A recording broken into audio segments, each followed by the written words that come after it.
I think that MaNa is often overlooked, but I think in tournaments he really shines. Like his experience really shines. Anyhow, let's do the quick introductions. In the top right-hand side of the map, the player we're talking about playing for Team Liquids with 15 years of esports experience, it's MaNa.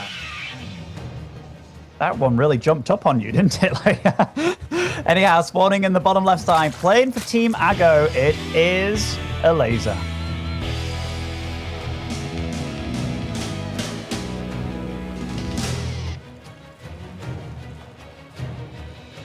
Will his name be a thing of the past to fit a Team Ago? I guess Ago reminds me of a pastime, right? Does that make sense? Ago?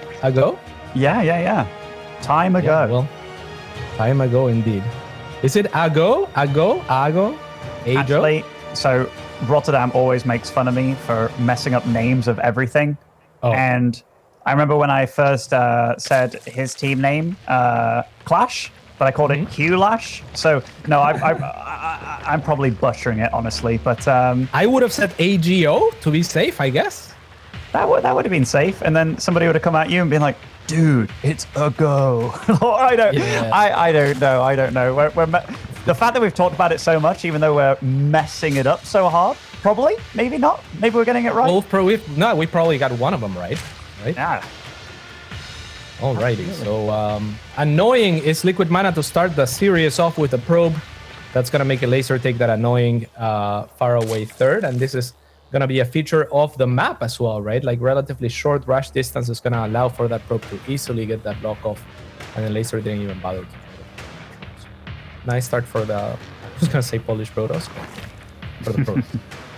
I guess that's one thing that we'll delve into as the series progresses. Like MaNa showing that he goes for a very early probe block of the natural. Is that something that, does Elazer the next game go for the 15 hatch? And then MaNa goes for a later scout? Like, I'm just being okay with him, getting it down much earlier, but sacrificing his economy to do so. Absolutely. Yeah, I think that's the kind of mind game that can really play into a series like this, right? All of a sudden, if you are accounting for a probe block and delay your own economy and say there's no probe scout at all, or a very late probe scout, then you're kind of punished for it in a sense. So it's, tiny things that don't really seem like they would win the games, but they will give you small advantages here and there. And that's one of the big things in StarCraft 2 that people don't often talk about. Like these players, they are looking for, it's not just like one big advantage. Like often people can go like, oh, we did this wrong in the fight. Well, the fight has been going on the whole game. It's just been 1,000 different fights all the way through. And these moments went in favor of both of them or just one of them. And then the end fight looks very, very crazy one-sided. But this game, MaNa is going for Adept Glaives. Now, this is the second game that we've seen kind of in a row of when the natural comes down at the third base, that the Protoss opts for the Adept Glaives. I don't know if it's just a pattern that I'm seeing or whether Protoss in general are looking at this and being like, aha, with that, I'll do that, or whether it's just a build that they like in general.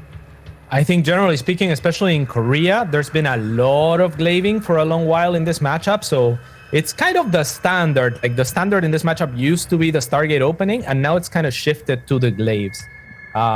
It's kind of difficult for Cirque to hold on, and there's now other builds coming into play that make it further complicated. Like for example, quick blink stalker builds and stuff like that, or DT follow-ups. Right? It's all about being tricky with Protoss, and that's where I think MaNa really excels too.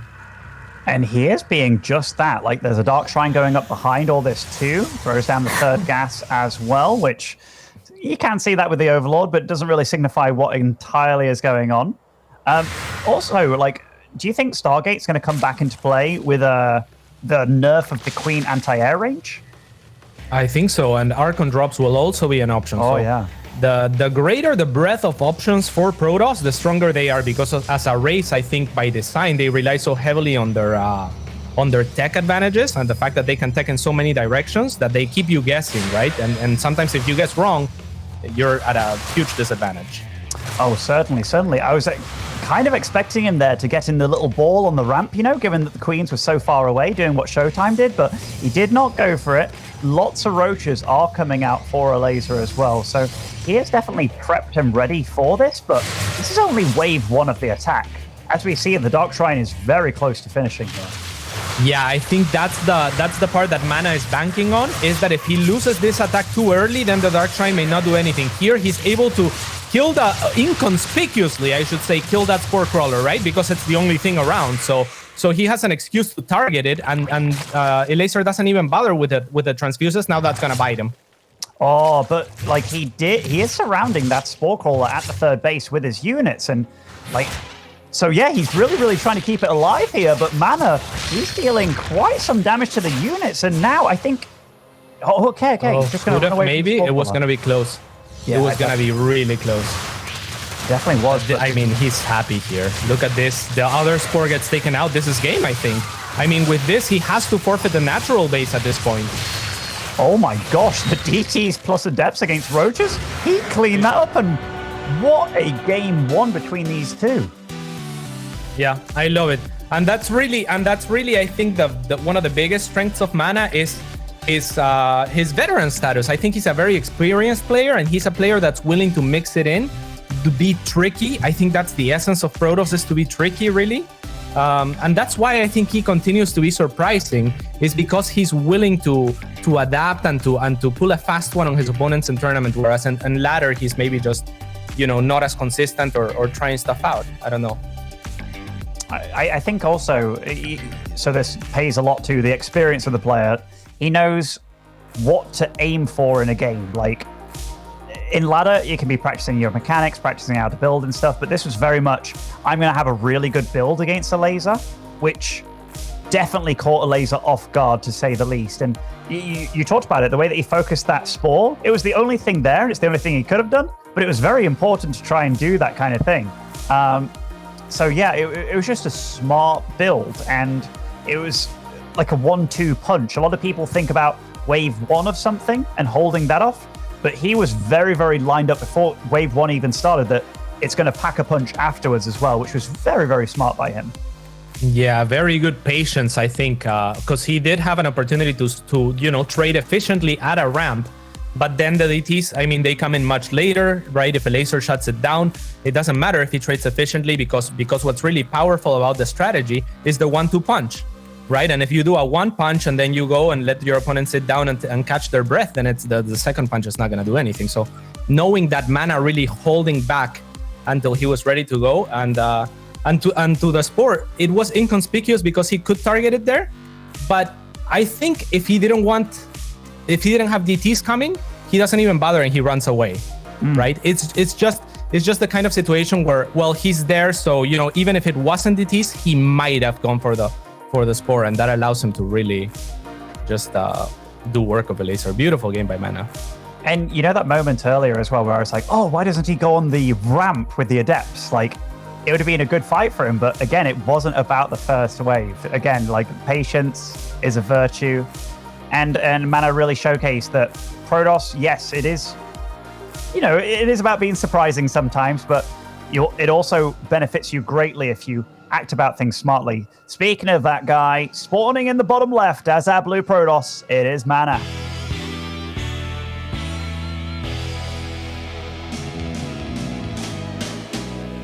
And on the top right-hand side, with the man with one of the wildest hairs in StarCraft, it is Elazer.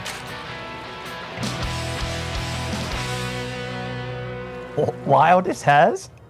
Hairstyles? Oh, you think he has a wild hairstyle? Kind of, yeah. He usually has the very, I don't know, very tall hair. Like quiffy. Is that, I don't know what that word. Yeah, a little bit tall, I guess, a little bit tall. By the way, MaNa goes for the very early probe scout again, so maybe he just feels very comfortable with doing that to a Zerg. Yeah, I mean, it's a good strategy to do. And this is a longer map, but still, I mean, I hate it when Protoss do this to me. I usually react with a third hatch before pool or something of the likes, because I just hate transferring the drones. It's such a long path, it feels bad. But yeah, I mean, most players are just used to this. Or sometimes I'll just take the rich gas, Ben, and be like, you know what?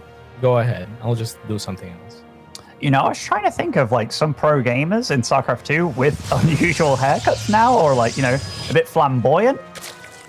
I think the StarCraft 2 community have fairly normal haircuts, or at least like the pro gamers and stuff, you know? Yeah, definitely. Yeah. I was thinking about when I had a little bit more hair just recently. I was thinking about, because I cut my own hair, I was thinking about cutting only half of my face worth of hair. And then leaving the beard and the mustache on the other, the other side. Ah, Two-Face style. Yeah, yeah. I could get like lost in crowds just by turning around. Yeah, that's the real getaway strat right there. Until the report goes out, it's like it's a man with only half a shaved face, and then it's like, oh well, he's done. Yeah, that would be a problem. But this game, so it is like absolutely the same opening by MaNa thus far, but obviously they have multiple tech options that they can go for behind this. And I know we were talking about this build of his, like just leading out with the first probe to block. He can do things different later on, but there's also that mentality where it's like, if I won with it once and it ain't broke, why change it? You know what I mean? Like if you didn't lose with it. And I'm surprised the Elazer isn't going in for the Overlord Scout yet. Sometimes I even just run the first Overlord in there and just wait, He's being very cautious. He's going to see an Adept and not a Stalker pop out, and that's when he's going to feel super comfortable to move the Overlord in, I think. So now the Adept pops out. Now Elazer should feel comfortable enough to go and scout with that Overlord. He really wants the information. It's going to be a Twilight Archives, and it will not get scouted, not get spotted for now. And now a Stalker will prevent further scouting potentially from the side of MaNa. Yeah, and he didn't move that Overlord at all. He's very happy just kind of like checking out the gases, just making sure it's safe, I suppose. And an Adept build again. Oh, that creep tumor change coming in handy there. They are now light armor as opposed to heavy. Mm-hmm. Or at least just armored. But there are speedlings on the map, so maybe one of these Adepts is going to fall, but decent bit of scouting information, I suppose. MaNa gets to see that nothing is too crazy over here. Yeah, some Zerglings forced. I mean, it's still the awkward mining for Elazer. I like MaNa's position just by default from blocking the hatchery. I feel like that's such a big deal. A lot of Zergs go great lengths to not let that happen. Like go 15. I've seen as crazy as 14 hatcheries, whatever that even means. So, Warren. If you're Elazer right now and you haven't really scouted anything, now he goes in with the Overlord. Yeah, but there's a Stalker there, so it's gonna say no, and the Overlord's gonna be like, "Oh, okay," and leave. So now, go on. Is there anything that you're particularly afraid of? Because I know he's making a lot of lings right now, or is it just down to okay, at this time I have to make this number of lings regardless of what I see? I think that Elazer is a very methodical player like that. One of the more methodical players, I would say. Like, what is the best approach to XYZ? And I think that the meta is. Favors Adepts enough that Elazer's proper or normal response should probably account for something like this to some degree. It's still a strong build. Absolutely, and it doesn't have the super commitment behind this with the Dark Shrine. So there's that's going for Elazer, like he won't instantly die to this. This is very much a pressure build, but we do see on the other side of the map, there is an Overlord kind of close to the third of MaNa's. So we will be able to see that soon. But right now, Elazer's respecting this. He hasn't super droned up at all. Oh, yeah. Oh, the Slings are moving away. They don't want to be moving away right now. The Adepts are able to warp in an annoying location and will actually get rid of the first Queen pretty easily. The Lynx now having to surround, and MaNa managing to have beautiful micro here with the Warp Prism is going to trade pretty efficiently against all of the Zerglings, actually. Oh, that was really good micro. Perfect Warp Prism micro. And right now, Elazer is in quite a bit of trouble. Yes, these Adepts are probably forfeit in the main, but Adepts are continuing to deal damage at the third of Elazer. And these drones, a lot of them are getting a bit low here. 11 drones falling. There's probably going to be more as well, because this fight ain't over. Wow, he's down to 24 drones, Cats. 24 drones against 45 probes. Yeah, and MaNa is taking a third base behind this. So Elazer finally, at the end, they're able to kind of stabilize by putting the right amounts of units on either base. But beautiful stuff by MaNa here. Good opening. He wanted to trade those Adepts and did so for the most part. The army for Elazer is big, and you don't want a big army right now, though. Having MaNa spend some force fields for some links is not too bad here. It certainly isn't. And Elazer, he does have that lava inject. He is getting ahead in the drone count, making 12 at a time. Picks off a sentry as well on the other side of the map. Recall was used to bring this Warp Prism home to safety, but that was definitely an income advantage for quite some time for MaNa. And I think this build is obviously very strong because it doesn't have to be a commitment, but if you see that your opponent makes even the slightest bit of a mistake with his positioning, you can pounce on it. And that makes it such a good build to use. Yeah, and quite honestly, Ben, I don't know. I don't like Elazer's position at all because he made so many units. Like, he overmade units when MaNa stopped making units. I think that Elazer needed to identify that this was the case and at least push out with his units, because now MaNa has gotten away with insane greed. He has gotten his production set up, and he really hasn't had to defend from much except for those links, right? And we saw how dangerous just those few links were. There was barely anything for MaNa, but he's gonna get away with it. Look at this. I mean, he's struggling against 4 Zerglings. Why isn't all the roaches on the other side? Yeah, you're right. Like, more drones are being made, and he's gone up to... So this is Elazer going up to 5 gases before he took his 4th hatch. Is that something normal, or is that indicative of a big attack's going to come soon?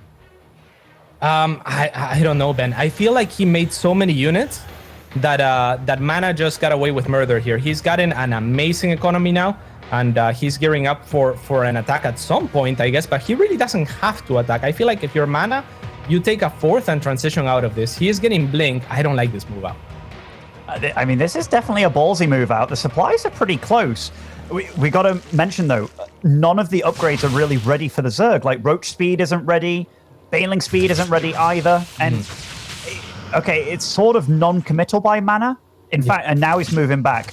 It made sense. This move out. Yeah, brilliant. I mean, if he doesn't commit, it's a good move out, right? Because then you're forcing out more from Elazer, and indeed he did. But if he wants to commit, I think I don't know. It's kind of risky, I feel like, because Elazer does have a large army. He does, but I love this 4th base behind it. He's got a few adepts there, ready to fend off lings if they do happen to come. And Elazer, he is marching across the map with a group of lings, and I think some roaches are slowly following them behind, but they're slow roaches. But MaNa piling on pressure of Elazer's 4th over on the top side of the map. Oh, this would be a great trade for MaNa. I mean, the 4th for Elazer is already established. He already paid for it. MaNa can easily cancel his. And as a Protoss player, he can do better, I think, of 3 bases than a relatively low-tech Zerg. So this is great trades for MaNa, and he may be able to continue to push on further. Has to be careful. Beautiful force fields.